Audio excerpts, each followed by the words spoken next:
સાપુતારાનો પ્રવાસ કરેલો, સાપુતારા ત્યારે. અને ત્યારે રામાયણ સિરિયલનું શૂટિંગ ત્યાં આપણે હા ઉમરગામની આજુબાજુ સાહેબ ત્યાં શૂટિંગ હાલતું. હું નાનો એટલે બહુ ભૂલાઈ ગયું.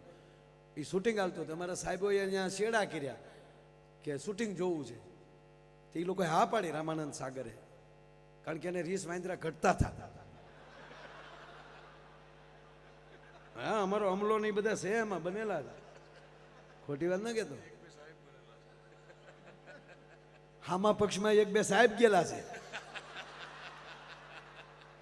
કુંભકર્ણની. હા આપણો ગુજરાતનું ગૌરવ અરવિંદભાઈ ત્રિવેદી લંકેશ બનેલા સાહેબ. હા આપણા 3-4 ગુજરાતી એમાં હતા. શ્રીકાંત સોની વિશ્વામિત્ર બનેલા. હા વિશ્વામિત્ર સહ રામ લક્ષ્મણો. એટલે અમે શૂટિંગ જોવા ગયા હતા. આપણે મેં તો પહેલી વાર જોયું ત્યારે એવી ખબર નહોતી કે આપણા પાત્રો હોય. અમારે એમ કે હાસુકલા જશે રામ ને રામ. તમે ત્યાં ગયા ને તો દીપિકાજી ને અરવિંદભાઈ બેઠા બેઠા ચા પીતા હતા. આ તો મેં કીધું ભેગા બેઠા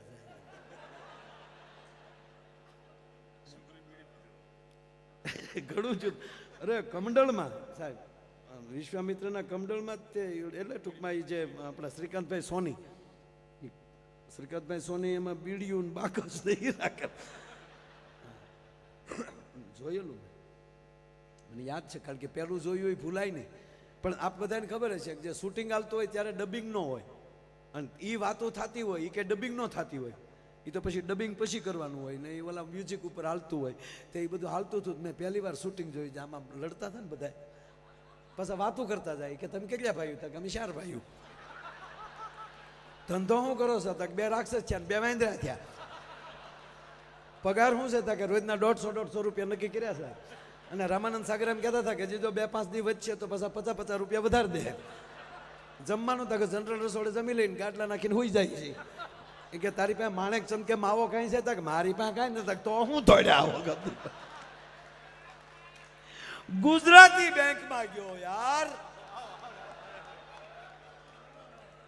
આપણો ગુજરાતી બેંકમાં મુંબઈ મહારાષ્ટ્રની બેંકમાં ગયા. ત્યાં જઈને બેંકમાં જઈને કીધું કે ભાઈ 50,000 રૂપિયા લોન લેવી છે. કે ઈકડે આ તુલા અહીંયા આવી ભાઈ, લોન લેવી છે. કા મોર્ગેજમાં અહીંયા તમારા મકાન જમીન દુકાન કાંઈ ખરું અહીંયા? કે ના મુંબઈમાં કાંઈ મારું નથી. કે મોર્ગેજ વગર કેમ અમારે તમને લોન આપવી? તો કે આ મારું આધાર કાર્ડ, આ મારું ડ્રાઇવિંગ લાઇસન્સ, આ મારી ગાડીના પેપર, મારા જ નામે ગાડી છે, બહાર જે મર્સિડીઝ પડી છે એ મર્સિડીઝનો હું માલિક છું. આ તમે પેપર જોઈ લો. આ મર્સિડીઝ ઉપર 50,000 જોવે, અને એ પણ મર્સિડીઝ અત્યારે જ જમા કરાવતી જવાની. હું તમને 50,000 જમા ન કરાવું ત્યાં સુધી તમારે મર્સિડીઝ દેવાની નથી. હવે 1.5 કરોડ 2 કરોડની ગાડી એ સમય, આમાં તો 50 લાખ રૂપિયા મળે અને લેવા હતા 50,000. એટલે તરતથી તો જોઈ લીધું પેપર ઓકે છે, રાઈટ છે. અને એ બધું પેપરો થઈ ગયા, સાઈનું થઈ ગઈ, 50,000 રૂપિયા આપી દીધા, ગાડી જમા લઈ લીધી, ગેરેજમાં મૂકી દીધી. આ 50,000 રૂપિયા લઈને નીકળી ગયો. પણ મેનેજર ઘરે ગયો ને તાવ આવ્યો કે જે મર્સિડીઝનો માલિક એને 50,000 ઘરમાં 50,000 નહીં હોય, એને લોન કેમ લીધી? હારી મર્સિડીઝ ઓરિજિનલ જે છે ને, ચાઇનાનું તો ડબલું નહીં હોય ને. રાજ્ય પેપર જોયા, નંબર નાખ્યા, તો એ તો જે શોરૂમ માલી છૂટી હતી નેટ ઉપર આવી ગયું કે સરસ ગાડી તો મર્સિડીઝ છે. પણ આને રોજ ઓફિસે આવે ને મર્સિડીઝ ભાડે ને, બેંકે આવે ને મર્સિડીઝ ભાડે ને તાવ આવે. ઓલો 1 મહિને આવ્યો, 1 મહિનાનું વ્યાજ આપ્યું, 50,000 રૂપિયા આપ્યા અને કીધું લ્યો સાહેબ આ 50,000 રૂપિયા, આ તમારું 2,000 વ્યાજ, લાવો મારી ગાડી, લાવો મારા પેપર. નો ડ્યુ સર્ટિફિકેટમાં સાઇન થઈ, પેપરો પાછા આપી દીધા, ગાડીની કી આપી દીધી. પછી મેનેજરે કીધું કે ચા પીશો? અરે કે 7 ગુજરાતીને ડબલ જોવે ભાઈ. ફેશિયલ ચા મગાવી, ચા પીતા પીતા પછી મેનેજરે પૂછ્યું કે મારા બાપ 1 મહિનાથી હૂતો હોવ તો તારા પેટનો હોવ, એટલે શું તમને વાયુથી કે વાયુ નહીં તારી ગાડી આ લોન. અરે પણ સાહેબ એમાં હું જ જવાનું હોય ને, આમાં કાંઈ તમારી પાસે ગાડી તક ગાડા એ નથી કહેતો, તું મર્સિડીઝનો માલિક અને તને 50,000ની જરૂર પડી કેમ? કે ઈ તમારે સાહેબ જાણવું હોય તો એકવાર મરી જવું પડે ને ગુજરાતમાં જન્મ લેવો પડે. એ કે ભાઈ મરવું ને પાછો જન્મ લેવું જાણવું એની કરતાં કહેતો જાને કહેતો તો હજી 50,000 હું મારા ઘરના દઉં. અરે સાહેબ એવું કાંઈ નહોતું. મારે 1 મહિનો ઓસ્ટ્રેલિયા જવું હતું. મુંબઈમાં કોઈ મારો મિત્ર નહોતો, ક્યાંય ગાડી મુકાયું હતું નહીં. અહીંયા પાર્કિંગમાં મૂકું તો પર ડેના 700 રૂપિયા હતા અને એ નો ગેરંટી. કૂતરાય બેસે, સકલાઈ સરકે, ગાડીની સલામતી નહીં. એટલે પાર્કિંગના 1 મહિનાના 21,000 રૂપિયા ભાડું થતું હતું. એને બદલે 2,000 રૂપિયામાં તમે મારી ગાડી હાચવીને ઉપરલી 50,000 1 મહિનો વાપરવા આપ્યા. આ ધંધો કરાય ને સાહેબ, ઈ આપણા ગુજરાતી છે. એટલે કહેવાનો મતલબ આપણી પાસે બધું છે, આપણી પાસે કળા છે, સંસ્કાર છે, પણ મારા બાપ હપ રાખજો. અહીંયા ગુજરાતી બનીને રહેજો, અહીંયા જ્ઞાતિ વાતીના વાડા ન રાખતા. ત્રીજી વાત, આયોજન કોઈ પણ કરે અને ગુજરાતી કાર્યક્રમ હોય ત્યારે આ દેશમાં બીજા રાજ્યોના માણસોને થવું જોઈએ કે ભલે એમાં અમે નથી, હું એમ નથી કહેતો મને લાવો. હું તો ઘનશ્યામભાઈને ઘણી વાર આવી ગયો છું સાહેબ. કોઈ પણ કલાકાર એ ગુજરાતની ગાથા ગાઈને જશે, સંસ્કૃતિની વાત કરીને જશે. ત્યાં તો જ્ઞાતિથી આપણે ઘેરાણા છીએ બાપ, અહીંયા નહીં. અને અહીંનું દ્રષ્ટાંત અમે ગુજરાતમાં દઈએ કે ને એવું અહીંયા ભાવ છે એટલે કહેવું પડે છે સાહેબ કે આવો ઓસ્ટ્રેલિયામાં, આવો અમેરિકામાં તમામ ગુજરાતી એક બનીને રહે છે અને આવા રૂડા કાર્યક્રમો હોય ત્યારે 18 વર્ષ ગુજરાતી બનીને બેઠા હોય છે. ને આપણે ગુજરાતી બનીએ, આપણે ભારતીય બનીએ,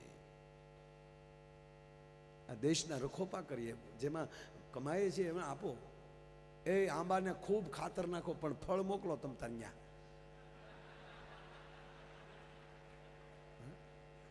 એટલે જીવન જેના ઉજળા હોય, આનંદ હોય, મોજ હોય.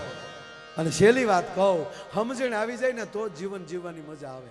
સમજણથી જીવવું છે, પારિવારિક જીવવું છે. અને સુખ કયું છે? મેં ફરીવાર કહું, સુખ એ જ છે આપણને સંતોષ હોય. વિવાદથી જીવવું એની કરતાં આનંદથી ન જીવીએ?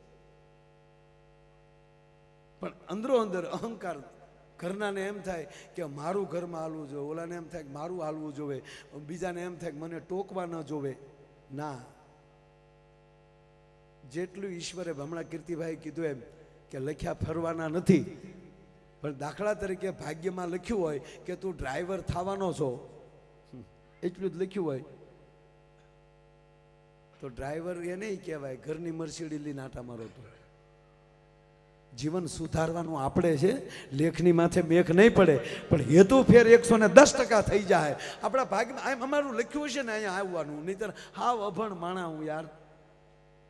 એક જાતનો ડ્રાઈવર તળાજા મવા ગાડી હાંકતો, ગીરગઢડા સુરત બસ હાંકતો, 11મું ધોરણ ભણતો ને સાહેબ, એટલે ભણ્યો નહોતો 11મું, 10એ બસ કરી નાખ્યું આપણે.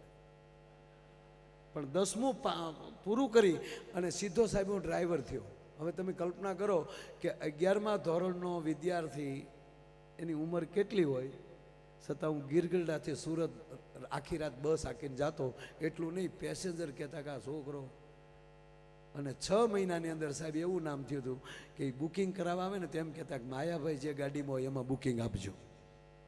ડ્રાઈવરે એવો બન્યો, જેમાં જાઓ એમાં પરિપૂર્ણ જાઓ, જેમાં પ્રવેશ કરો એમાં પરિપૂર્ણ પ્રવેશ કરો.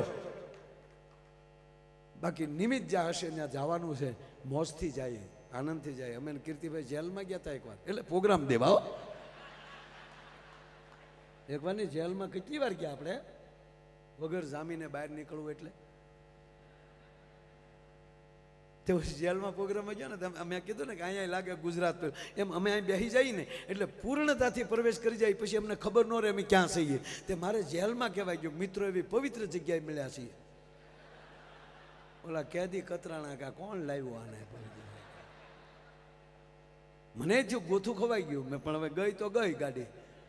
એટલે મેં કીધું નહીં મિત્રો, જો કૃપા થાય ને એટલે તરત શબ્દો મળી જાય. મામા, અરે મામા, મામા હજળ બેહી ગયા, હલો તો ખરા થોડા. એટલે મને થયું કે હારું બોલાઈ ગયું પવિત્ર જગ્યા. એટલે મેં કીધું નહીં મિત્રો, પવિત્ર જગ્યાએ મળ્યા છે.